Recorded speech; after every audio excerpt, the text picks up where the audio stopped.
ദൈവമേ നീ എന്നിൽ അനുദിനവും വളരേണമേ, ഞാനോ കുറയണമേ.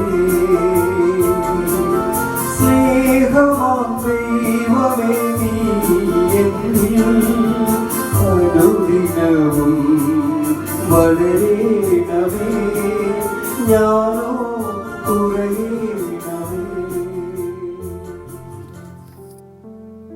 ദൈവനാമത്തിന് മഹത്വമുണ്ടാകട്ടെ. ഇന്നത്തെ പ്രഭാത ധ്യാനത്തിനായി 36 സങ്കീർത്തനം 3 വാക്യം. അവൻ്റെ വായിലെ വാക്കുകൾ അകൃത്യവും വഞ്ചനയും ആകുന്നു. ബുദ്ധിമാനായിരിക്കുന്നതും നന്മ ചെയ്യുന്നതും അവൻ വിട്ട് കളഞ്ഞിരിക്കുന്നു. ദുഷ്ടന്മാർ വഞ്ചനാപരമായ വാക്കുകളിലൂടെയും നല്ല പ്രവൃത്തികളുടെ അഭാവത്തിലൂടെയും അവരുടെ ഹൃദയങ്ങളെ വെളിപ്പെടുത്തുന്നു. മനുഷ്യൻ്റെ ദുഷ്ടതയുടെ യാഥാർത്ഥ്യത്തെയും ദൈവത്തിൽ നിന്ന് ആളുകളെ അകറ്റുന്ന പാപസ്വഭാവത്തെയും ചിത്രീകരിക്കുവാൻ ഈ വാക്യം ഉപയോഗിക്കുന്നു. ദൈവത്തിൻ്റെ സ്നേഹത്തിൻ്റെയും കരുണയുടെയും ആവശ്യകത എടുത്തു കാണിക്കുവാൻ ഈ വാക്യത്തിലൂടെ ദാവീദ് ശ്രമിക്കുന്നുണ്ട്.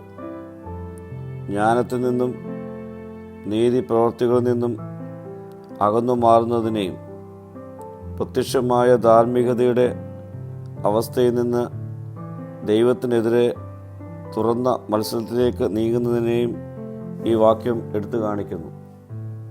പ്രിയ സ്നേഹിതരെ, ദുഷ്ടതകളുടെ മധ്യത്തിൽ സത്യത്തിൻ്റെയും ജ്ഞാനത്തിൻ്റെയും നന്മകളുടെയും ആളുകളാകുവാൻ നമുക്ക് പരിശ്രമിക്കാം.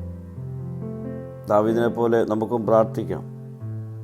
എൻ്റെ പാറയും എൻ്റെ വീണ്ടെടുപ്പുകാരനുമായ കർത്താവേ, എൻ്റെ വായിലെ വാക്കുകളും എൻ്റെ ഹൃദയത്തിലെ ധ്യാനവും നിൻ്റെ ദൃഷ്ടിയിൽ പ്രസാദകരമായിരിക്കണമേ. മഹത്വം നീ എടുക്കണം. യേശുവിൻ്റെ നാമത്തിൽ തന്നെ.